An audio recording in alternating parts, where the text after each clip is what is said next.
So good morning, good day everyone, and welcome to the meditation. And this is the week we're going to be looking at greed. And one of the aspects of greed is the way in which it takes us away from ourselves. Now, some people are so identified with intense desires and wants and cravings that they feel this is who they are, and they don't recognize how there's a kind of alienation or a pulling away from a deeper connection to our hearts, our body, our inner life, a deeper place where there's a settling, at homeness, and the Buddha doesn't talk about at homeness, but he talks about one's ancestral home. That the practice of mindfulness is to stay based on or grounded in one's ancestral home. And so it's not just one's immediate home, which can be cozy and nice for some people, but a place where one has been, uh, rooted for centuries.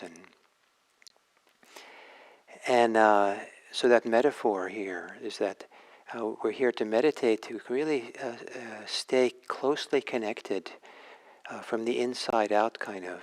And one of the interesting things to notice is how when we get involved in thoughts, especially if we get lost in thoughts, there is a pulling away, a getting lost from this groundedness and connectedness to something that's more solid, more connected, more at home here. And of course, sometimes there's good reason to go spinning out in thoughts, and sometimes it's uncomfortable to be here in our ancestral home. There's conflict going on here, and difficulties and feelings. But it turns out that for mindfulness practice, that there is a healing quality that comes from settling in and being present in the body here. So in this meditation, you might want to just notice the difference between when you kind of get pulled into the world of thoughts. And if thoughts are about the external world and past, future, and people, how we're kind of leaving the present moment in a certain way. And that as we begin again with breathing, with mindfulness, see if that can be a quality of coming home, coming centered, grounding here, where there's a connectedness, where we don't lose some deeper, fuller connection to ourselves. And then we notice that we lose that as we get involved in thoughts. Or if we get involved in strong wants or strong aversions, there's a way in which that pulls us away from this deeper place of groundedness. And if we get involved in strong ideas of self and what's in it for me, there's a loss of something there. And experiment with and explore, get to know this movement of away and coming back, being disconnected and being connected, wandering off into distant lands and being at home in your ancestral homeland here. So, assuming a meditation posture, and there is a way in which a long tradition of assuming a posture that's dignified, that is, we're kind of expressing our worthiness, our value. We are not diminishing ourselves, cowering, or somehow discounting ourselves. And we're not puffed up and not asserting ourselves, but a simple dignity, simple nobility. So a posture that expresses that. And people who are sitting upright, it might mean sitting a little bit straighter, Maybe there's a way of pulling in the spine a little bit between the shoulder blades so the chest is a little bit more open. Feeling the weight on the sitting bones so that your weight of your body seems balanced on top of it. Not leaning forward too much or backward.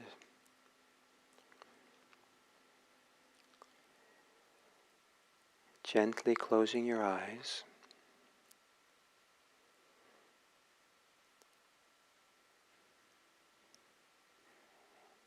And with a feeling that you have all the time in the world, you, in a loving way, take some slow, deep breaths. Maybe 3/4 full, the inhale.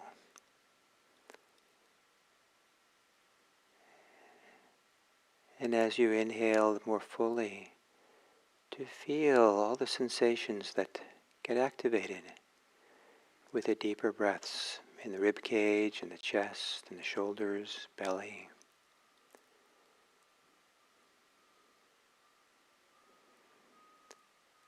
And as you exhale, a long, relaxed exhale, just long enough to remain comfortable with it. To relax, settle in on the exhale.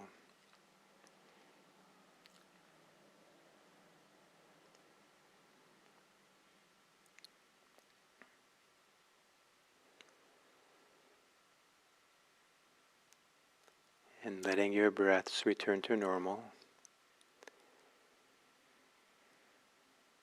And with a kind of intimacy with your breathing,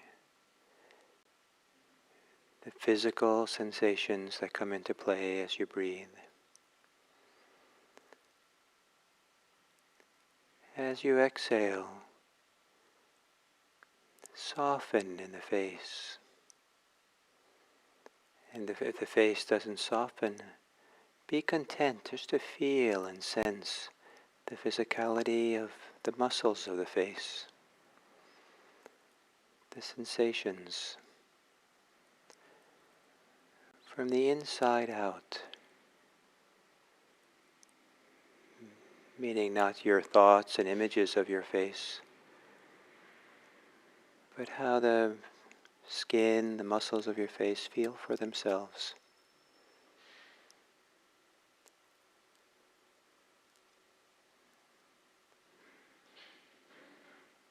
And then to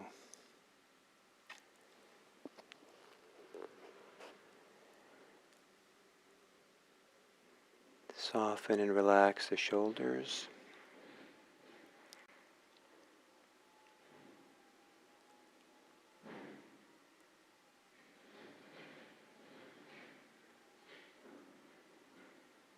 And to soften the belly.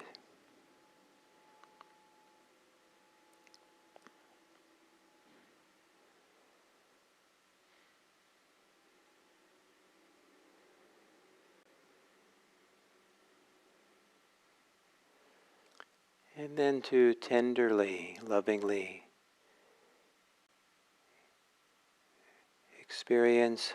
feel how the body experiences breathing.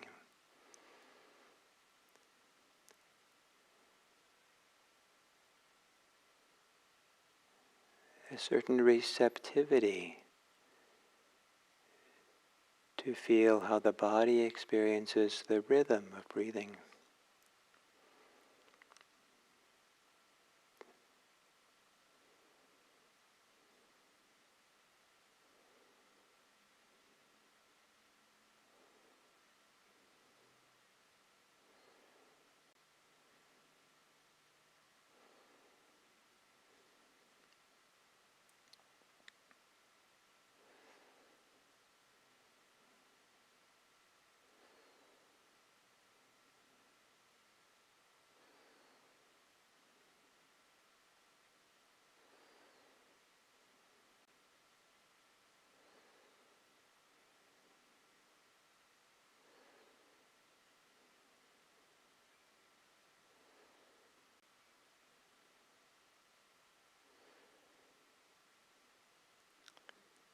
And then notice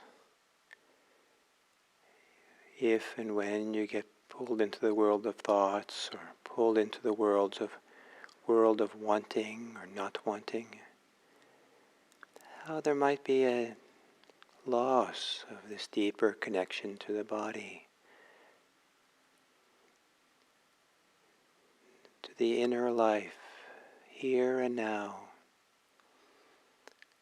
Maybe even a kind of alienation from oneself. And that mindfulness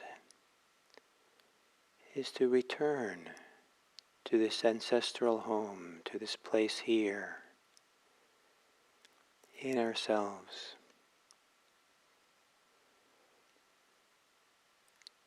Grounded, connected, and noticing the move, the rhythm, the contrast between being pulled away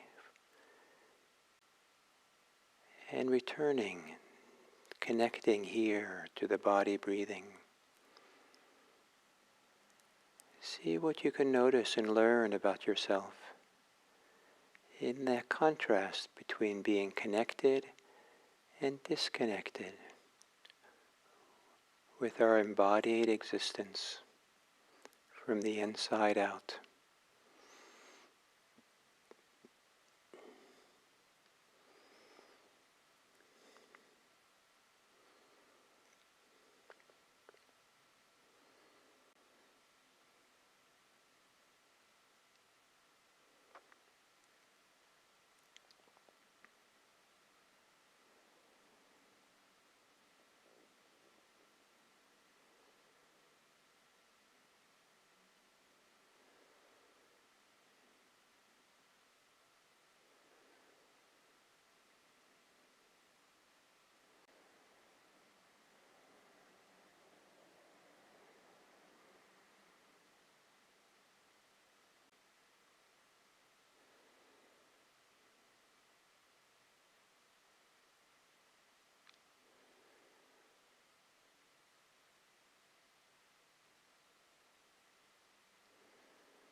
If you are involved in thinking,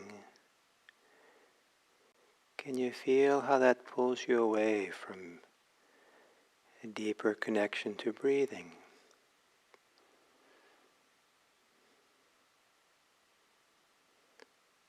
And even if you feel connected to breathing, perhaps there's some thinking that limits the fullness of the connection to breathing.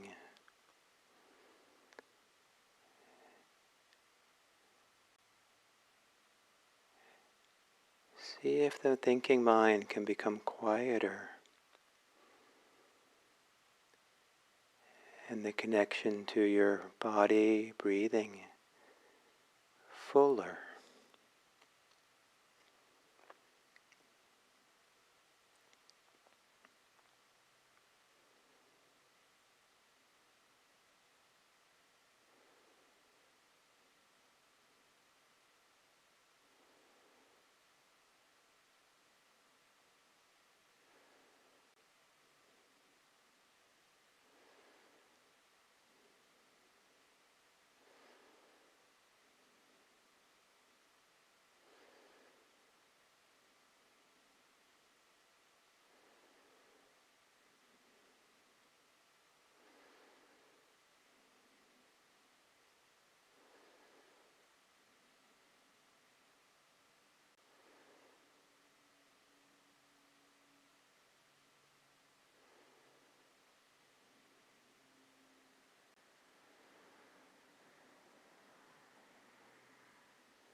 And then as we come to the end of the sitting,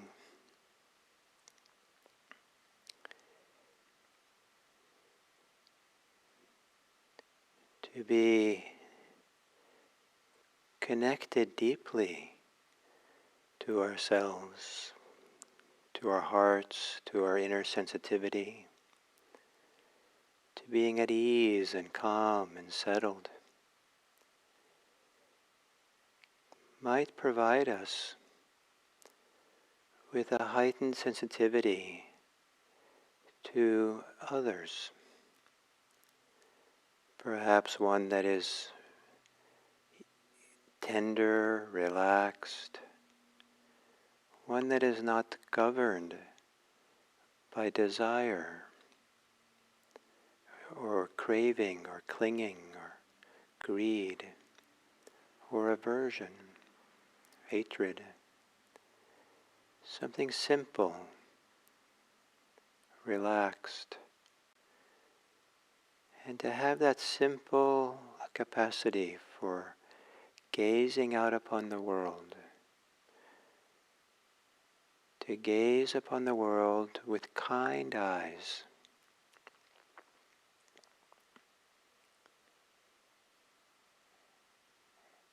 and to wish well for this world, to have our well-wishing and care and our love not confused or mixed up with distress or fear or desires or wanting, aversions, resentments, is simplicity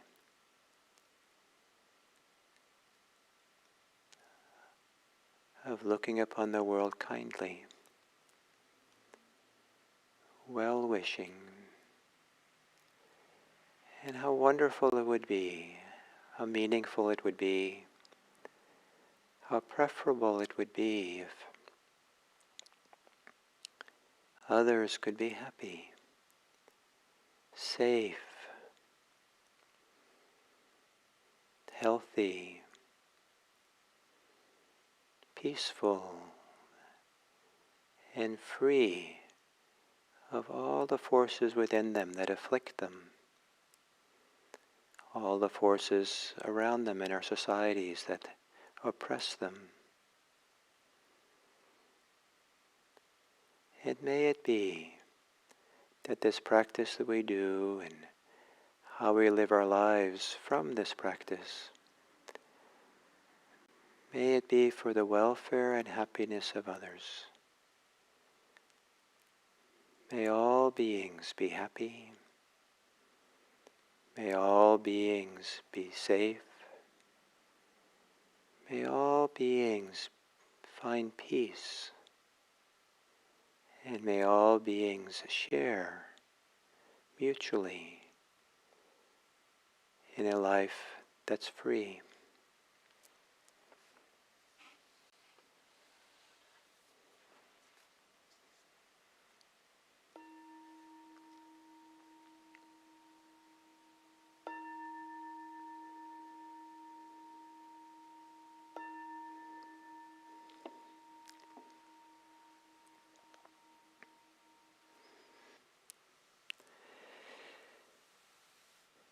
So this is going to be the second talk on greed, and in this one I'll just try to talk a little bit about what this word greed is. It's a very important concept in Buddhism, in Buddhist practice, not least because freedom from greed is one of the definitions of one of the aspects of the spiritual liberation that Buddhism points to. It's a possibility for us. And so to understand what this is, so we can work through it and get to the other side, is important. But it's a little difficult maybe for me to talk about greed. Maybe because associations I have with the word, and maybe other people have it, or say it more specifically that in my history with Theravada Buddhism, I sometimes felt that greed was disrespected, that greed was somehow just considered to be all bad, and therefore kind of the goal was just to get rid of it, or if it was there, it was kind of it was kind of a negative. It was something wrong with us. It was like we were somehow, there's almost like the closest thing maybe to a sin or something that was really where, so there's an impurity that we have if we have greed. In fact, the tradition talks about greed as being impure. And but I think we have to be very careful to consider that this thing that we translating as greed is multifaceted, and it is kind of integrated or connected to so many different aspects of our lives. Some of them which are very healthy and important, and some of them which cause us suffering. And that we don't want to throw away the baby with the bathwater. We don't want to kind of have a simple idea of greed as being bad, therefore let's get rid of it. It's important to kind of take a deeper look and really get to understand whatever it is whatever we associate with the word greed. We don't want to judge it negatively or disrespect it or condemn it or condemn ourselves because of it. In mindfulness practice, we want to take a deep, good look at it and really find out what is it for us and how does this work and what is it connected to and what is it trying to do and is there anything valuable underneath or as part of what we call greed? So there's two words and that are sometimes translated as greed that belong in this triad of greed, hatred, and delusion. And so in those three words, there's the set. Sometimes there's the word raga that's used for greed, and sometimes the word lobha. So R-A-G-A, or lobha, L-O-B-H-A. And raga means has more to do with sensual desires, and so the desire for sensual pleasures, but it's a desire that's not just like dime a dozen. Like, oh, it'd be nice to have pleasant food. It would be nice to have a soft bed to sleep in, or it's nice to all kinds of things. It'd be nice to have something. But there's a compulsion, a compellingness to it. So some people will translate this word raga as lust. Some people will translate it as passion. And maybe different people have different associations with these two words, that some of them don't work very well for a translation, be kind of a synonym of greed, and don't really work as something that is generally seen as being negative.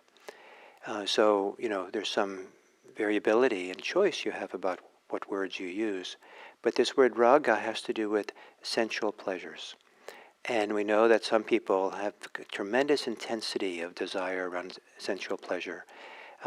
There's addictions, there's cravings, there's strong compulsion to be involved in that world.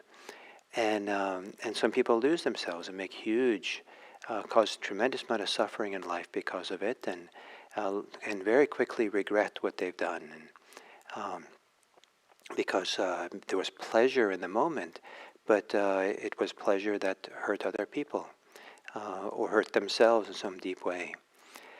So for drinking alcohol and drugs sometimes can be sometimes a drive for pleasure, but it doesn't really provide happiness. It provides a little bit of alienation.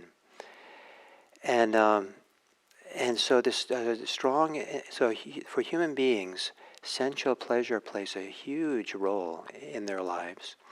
And so how to be involved with that in a wise way, in a liberated, so we're free in relationship to them, but not to dismiss sensual pleasures, not to feel like we're not allowed to experience them, but how do we experience them without the suffering and pain that comes with being compelled to search for sensual pleasure, to really kind of hold on or cling. And then the other word is lobha, and lobha has more to do with acquiring things, getting things, obtaining things, and so there's a whole slew of things which are not necessarily involve sensual pleasure, but directly, but just wanting money, wanting material things, wanting fame, wanting praise, and the and so this lobha is a strong desire for things, and when these intense desires are strong, we can get caught in the realm, in the web of them, and this idea of getting caught is one that the Buddha usually, the Buddha kind of emphasized that he talked about the metaphor of catching monkeys. That apparently hunters in his time had a kind of pitch, a kind of maybe pine tar or something, sap or something that they used that was very, very sticky. And they'd put some on a piece of wood, maybe a stick, maybe with food attached to the stick. So the monkey would come along and maybe grab onto the stick. Maybe it's on a pole, and so it has to kind of get up to the top of the pole to get the food. And it would put his hand on the pitch, and then it couldn't pull its hand really free. So it would take the other hand and to push itself off the pole, but the other hand would get stuck in the pitch. So then it would take a foot to try to get the two hands free, and that foot would get stuck on the pole. Then take the second foot, do the same thing, and get stuck again. And then this metaphor, the Buddha said, the monkey then takes its nose and pushes against the stick to push away, but then the nose gets stuck. And with all five kind of body parts stuck to the pitch, the hunter can just walk right up and pick up the monkey, and the poor monkey has now been caught. And so with so this greed, this lobha or this raga, when it's strong, we get caught in the web, in the pitch of what we want, and sometimes we're inflamed in desires, and we can't think of anything else but getting what we want. But one of the reasons to respect greed is that greed sometimes has deeper roots inside of us. That there's reasons for it. Sometimes the pursuit of very strong desire comes from deep conditionality, deep sometimes hurt or suffering or fear or distress that is trying to find some way to be healed or cared for or be distracted from or compensated for. And if we simply let go or throw away greed too quickly and dismiss it, we don't understand that it's a symptom of some deeper desire. And not all desires are wrong. Some desires are attempts to move towards health and to care for ourselves. But sometimes they get misdirected, and they get directed in ways that can be harmful or disconnecting or alienating. And so if we stop and take a look at greed, this intense desire, to see what more is going on here, let's stop and not dismiss it, not disrespect it, but think of it as something that really needs to be seen, to be heard, to be connected to. And so rather than having greed be a source of disconnection, where we're disconnected from ourselves, but we're trapped or connected to the pitch, to the spider's web, and we can't get away. But rather to find a connection to the greed that allows us to have a deepening experience of ourselves. So, and partly what that involves is turning the attention around 180 degrees from the object of the greed to what it's like to be greedy, to what it feels like here in the body. So this movement from alienation that greed can cause when we're so focused on the object can be turned around and to create the opposite of alienation, the connection, connectedness here. So So one of the things to study in greed, so we really know for ourselves, is the way that greed, when we're involved in it and caught in it, it doesn't really feel like it's for our own welfare. The way that it leads to alienation, the way it maybe causes suffering. And at least in the teachings of the Buddha, greed always involves suffering, some kind of distress, stress, um, some kind of ouch for ourselves in having the greed. And part of the reason to discover how greed is stressful to have, or the underlying suffering or problems with the experience of greed, is so that we can discover a different kind of desire, a healthy desire that has no suffering involved in it, that has no distress, that doesn't diminish us, limit us, doesn't trap us, but it does the opposite. It nourishes us, frees us, opens us. There are such desires. So, um, so the fact that we're looking here at greed and we see that greed is problematic doesn't mean that we should just dismiss it. We should respect it, look at it deeply, discover what's really happening under the surface of it, and and and search for other forms of desires that can animate our life, that are freeing, that are healthy to have, that are appropriate to have. This is the task with mindfulness practice in relationship to greed.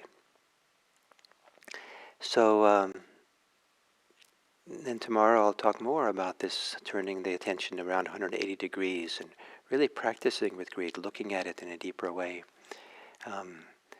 But for today, you might, for the next 24 hours, you might look and see, maybe not use the word greed if that doesn't really resonate, or if that's, you think of that as only as, intense desires, but see if in small ways, in the small compulsions, the small ways you're compelled by desire, study, what are you compelled by? Where do you lose your freedom around a desire? It could be as simple as going for seconds, or going for a cookie, or all kinds of things that you do where you can't help yourself but to go and be pushed by a desire, and in that losing your freedom.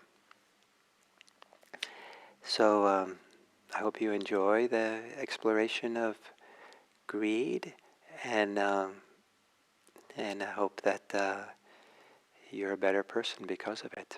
So thank you.